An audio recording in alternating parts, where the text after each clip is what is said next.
اعوذ باللہ من الشیطان الرجیم بسم اللہ الرحمن الرحیم فمن آمن واصلح فلا خوف علیہم ولا هم يحزنون رب اشرح لی صدری ویسر لی امری واحلل عقدۃ من لسانی یفقہوا قولی۔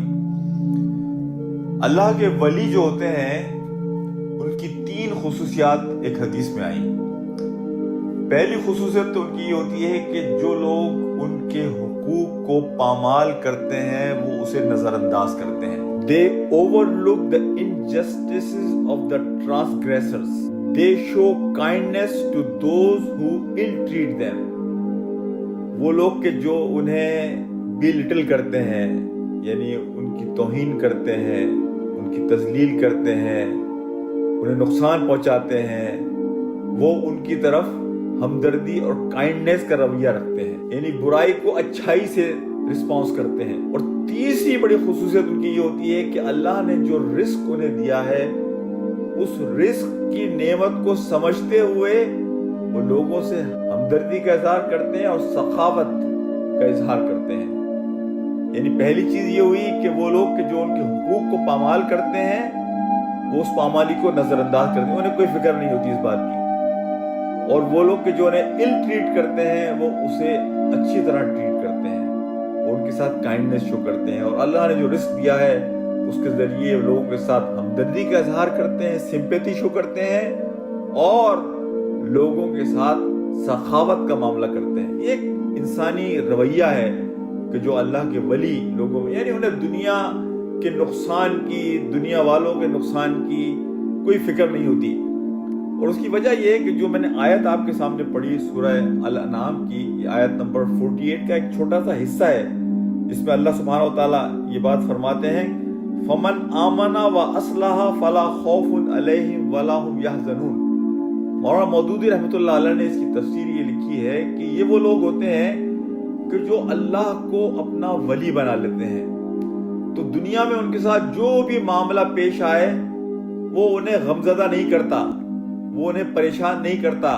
وہ ان کی نیندیں نہیں اڑاتا، وہ ان کی بھوک ختم نہیں کر دیتا، اس لیے کہ انہیں پتا ہے کہ اللہ ان کا ولی ہے، اللہ ان کی ٹیک کیئر کرے گا۔ تو یہاں میں آپ کے سامنے قرآن کی 2 اور آیتیں رکھتا ہوں۔ ایک آیت جو ہے وہ سورہ نساء کی آیت نمبر 78 ہے، جس میں اللہ سبحانہ تعالیٰ یہ بات فرماتے ہیں کہ تمہیں جو فائدہ پہنچتا ہے دنیا میں وہ اللہ کی وجہ سے پہنچتا ہے، اور اگر تمہیں کوئی نقصان پہنچتا ہے تو وہ نقصان تمہارے عمل کی وجہ سے پہنچتا ہے۔ یہاں میں ایک اور آیت اسی موضوع کو آگے بڑھاتے ہوئے آپ سے شیئر کروں گا، سورہ ہود کی آیت نمبر ہے 107، جس میں اللہ سبحانہ وتعالی یہ بات فرماتے ہیں کہ اللہ اگر کسی کو فائدہ پہنچانا چاہے تو دنیا کی کوئی طاقت اسے نہیں روک سکتی، اور اگر اللہ کسی کو نقصان پہنچانا چاہے تو دنیا کی کوئی طاقت اسے نہیں روک سکتی۔ اب ان تینوں آیتوں کو آپ ایک جگہ جمع کیجئے، یعنی اللہ کے ولی جو ہیں انہیں معلوم ہے کہ اللہ ہماری یہاں حفاظت کرے گا اس دنیا میں، تو اگر کوئی اپرچونٹی ان سے مس ہو جائے، کوئی ان کے ساتھ غلط رویہ اختیار کرے، کوئی انہیں نقصان پہنچا دے،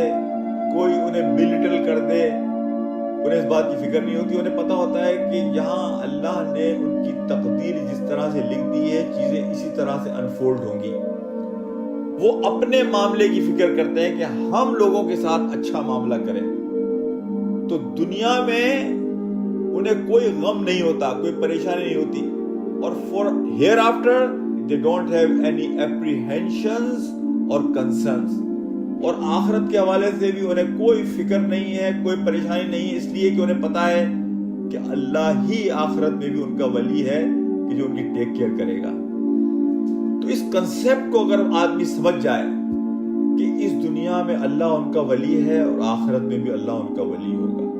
دنیا میں انہیں کوئی نقصان نہیں پہنچا سکتا اللہ کی مرضی کے بغیر، دنیا میں کوئی انہیں فائدہ نہیں پہنچا سکتا اللہ کی مرضی کے بغیر، دنیا میں جو فائدے مجھے پہنچ رہے ہیں یہ سارے فائدے اللہ کا کرم ہے، اللہ کا فضل ہے، اس میں میرا کوئی رول نہیں ہے۔ لیکن اگر دنیا میں کوئی نقصان مجھے پہنچتا ہے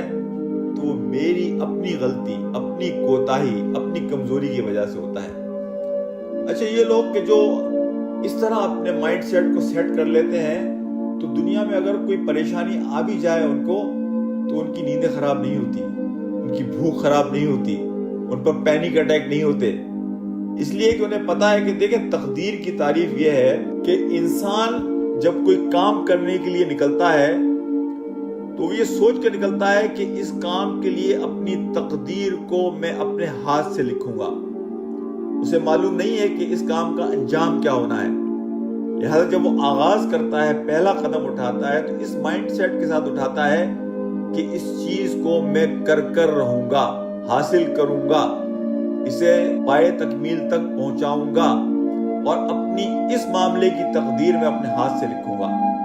جب وہ اپنی 100% کوشش اخلاص کے ساتھ اس کام کے لیے کر لیتا ہے، اب جو انجام اس کا نکلتا ہے، جو فائنل رزلٹ اس کا سامنے آتا ہے،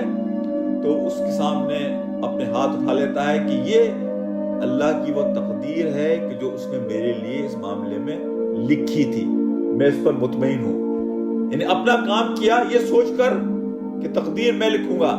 لیکن جب انجام سامنے آیا، اس کا نتیجہ سامنے آیا، جو بھی آیا، اچھا آیا برا آیا، اسے تقدیر سمجھ کر انسان مطمئن ہو گیا۔ اچھا، اللہ سبحانہ تعالیٰ نے انسان کی جو زندگی جس طرح سے یہاں لکھی ہے،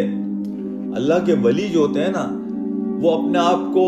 اللہ کی تقدیر کے حوالے کر دیتے ہیں، اپنے حصے کا وہ کام کرتے ہیں، لیکن زندگی جس ڈائریکشن میں وہ نیویگیٹ کر رہی ہوتی ہے وہ اس ڈائریکشن میں چلتے رہتے ہیں، تو اس کے نتیجے میں اگر کوئی پریشانی بھی آتی ہے تو وہ ان کو پریشان نہیں کرتی، اس لیے کہ انہیں پتا ہے کہ اللہ کے علم میں ہے، اللہ میرا ولی ہے، اللہ مجھے اس راستے پر لے کے جانا چاہتا ہے۔ اچھا، اللہ کے جو ولی ہیں ان کی ایک خاص بات یہ ہوتی ہے کہ وہ جو دشمن ہے نا ان کا، جو ان کا برا چاہنے والا ہے، انہیں اس بات کا یقین ہوتا ہے کہ یہ بھی میری تقدیر کا حصہ ہے، یہ میرے خلاف یہ کام کرے گا تو اس کے نتیجے میں میری سمت جو ہے وہ ایسٹ سے ویسٹ جائے گی، اور اللہ مجھے ایسٹ سے ویسٹ لے کر جانا ہی چاہتا ہے، اسی لیے اس نے اس دشمن کو بھی میرے لیے رکھا ہے۔ یعنی آپ اندازہ لگائیے کہ انسان اپنے مخالف کا بھی آخرت کے دن شکریہ ادا کرے گا کہ تمہاری وجہ سے میں اس سمت میں گیا کہ جس سمت میں مجھے اللہ تعالیٰ لے کر جانا چاہتے تھے۔ تو یہ مخالفتیں، پریشانیاں، آپ کے دشمن، آپ کے مخالف، یہ سب آپ کی تقدیر کا حصہ ہیں کہ جو آپ کی تقدیر کی جو یہ کشتی ہے اسے نیویگیٹ کرنے میں آپ کی مدد کرتے ہیں۔ آپ کا کام یہ ہے کہ آپ اپنے حصے کا کام کریں، کوئی غلط چیز نہ کریں، اللہ کی نافرمانی نہ کریں، جھوٹ نہ بولیں، حرام راستے اختیار نہ کریں، آپ کی کشتی جس جانب جا رہی ہے اس جانب اس کو جانے دیں، آپ اس دنیا میں بھی خوش رہیں گے اور آپ آخرت میں بھی خوش رہیں گے۔ آپ کے ساتھ کوئی بھی دنیا میں معاملہ پیش آئے گا وہ آپ کو پریشان نہیں کرے گا، آپ سکون کی نیند رات کو سوئیں گے۔ شرط یہ ہے کوئی غلط راستہ اختیار نہ کریں، کوئی حرام راستہ اختیار نہ کریں،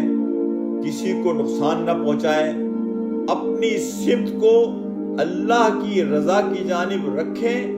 کہ وہی کام کروں گا جس کی اجازت اللہ نے دی ہے۔ اب مجھے جس سمت یہ کشتی لے کر چلی جائے گی میں جاؤں گا اور مطمئن رہوں گا، اللہ کی تقدیر سمجھ کر اس پر اطمینان قلب کے ساتھ کام کرتا رہوں گا۔ انشاءاللہ اللہ میرا حامی و ناصر ہوگا، اللہ میرا ولی ہے، وہ دنیا بھی میرے معاملات کی ٹیک کیئر کرے گا اگر میں سچا ہوں، اگر میں مخلص ہوں، اگر میں اللہ کے بتائے ہوئے اصولوں کا پابند رہوں گا، اگر میری نظریں اللہ کی رضا پر جمی رہیں گی اور میری منزل آخرت میں اللہ کے حضور کامیابی ہوگی، تو دنیا میں بھی میرا اللہ ولی ہے